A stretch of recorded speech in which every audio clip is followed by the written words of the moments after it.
Welcome to the Solar Coaster, a renewable energy themed talk show right here in lovely Maui County.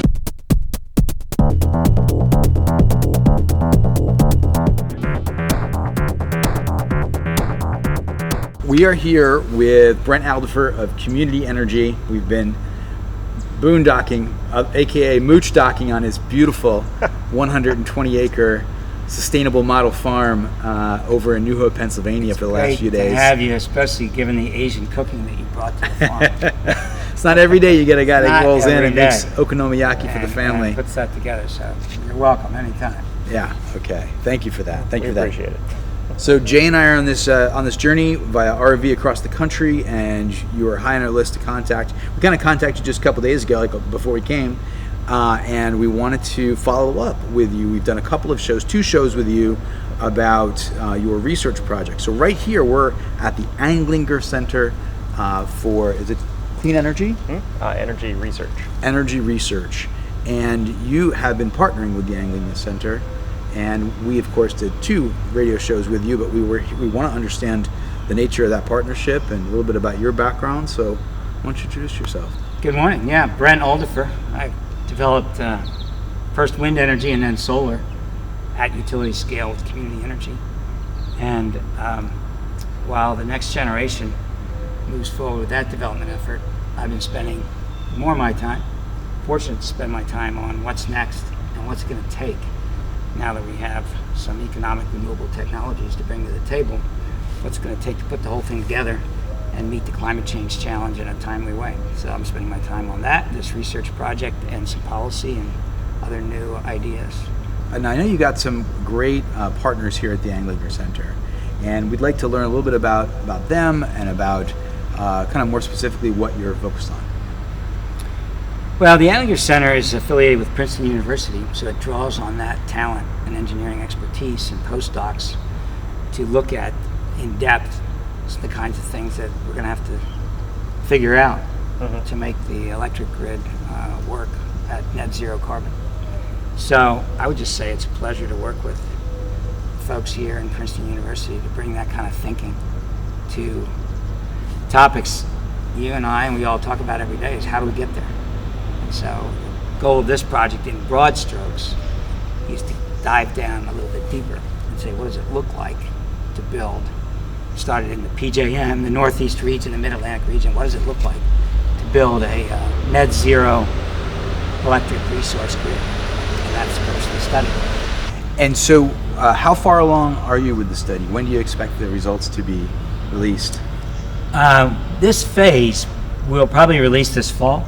Not very many months away, because what we've done with the capable modeling that they've put together here, which is big computer crunch power, and postdocs and Jesse Jenkins and others to guide that, we put together models of the alternative paths that could get us to 80% decarbonization by 2030 and beyond. And as you know from the discussions we all engage in all the time, there's a lot of different ways to get there. So, first of all, you can get a good amount of reduction just by converting to natural gas from coal. But that brings you to a stop at some point. And then to get beyond that, we're going to need the next round, which is inexpensive wind and solar energy at scale, which we also have. And you bring those pieces to the table. And then, as you're hearing more discussion, what about the last 20%, last 15% of carbon? Yep. Now you've ramped up the solar, you've ramped up the wind, you've got some natural gas peaking or combined cycles, sequestration or more battery storage or some other technologies that you bring to the table. All of that along with broader electric vehicle adoption, which one adds load and flexibility, which is a big part of how we might meet that last 20% is flexible load, flexible generation. It also may provide a huge resource of mobile battery storage in the grid. If we can figure out a good economic way to draw on that in a way that works for the transportation sector and the power sector.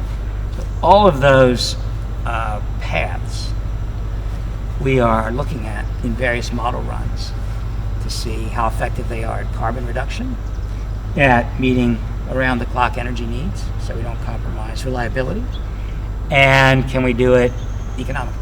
What's the cost? And so we're now starting to see the outputs of those individual runs, and we're in the process of now the analysis or cross-comparison or optimization of how do you put those runs together. So in a way, we're at the fun part, but you don't have anything to release until you actually start crunching those numbers that we've now modeled. But it's close, and you see that.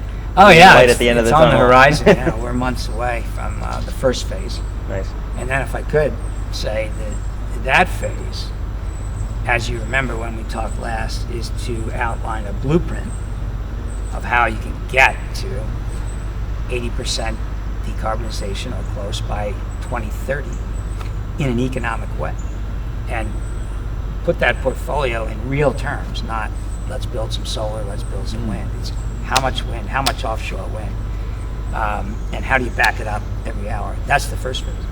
But then we've got 13 states in the PJM and the federal government all taking a different shot at what needs to be done. Some states have incentives to build solar. New Jersey and New York have incentives to build offshore wind. So the next phase is really market design and policy thinking about how do you get to the ideal portfolio with various combinations of policy. Some would say that's the fun part, because that's where you get to how's this going to get done to do it. The question is, how are we going to do it? And, if I might say, who's going to have the confidence, what private sector investors and government choices are going to have the confidence to invest billions of dollars into a job-creating economic investment boom, which is what we have, but you won't have it if you don't have the confidence to know that your 20-year solar investment isn't going to get cut off 10 years down the road.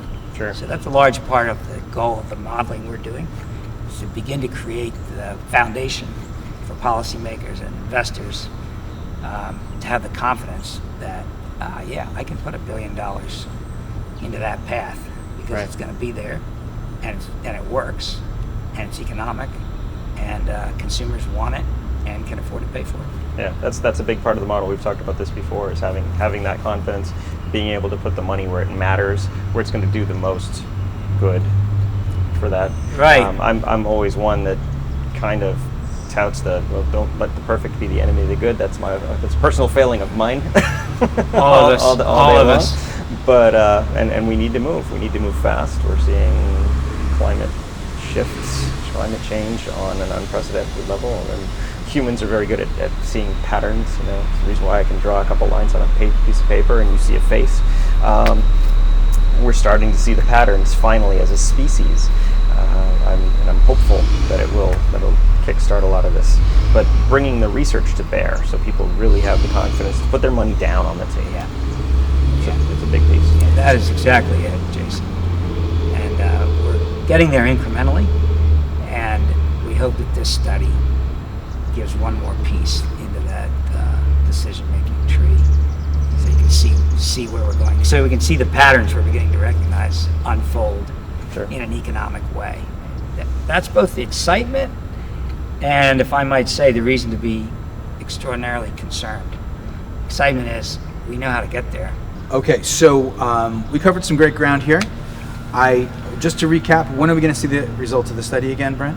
First phase, which is the optimal paths forward without looking at the market design and everything it takes to get there, we should see by the fall, let's say September, October. And then phase 2? And then phase 2 is the year following that. So, what do we start?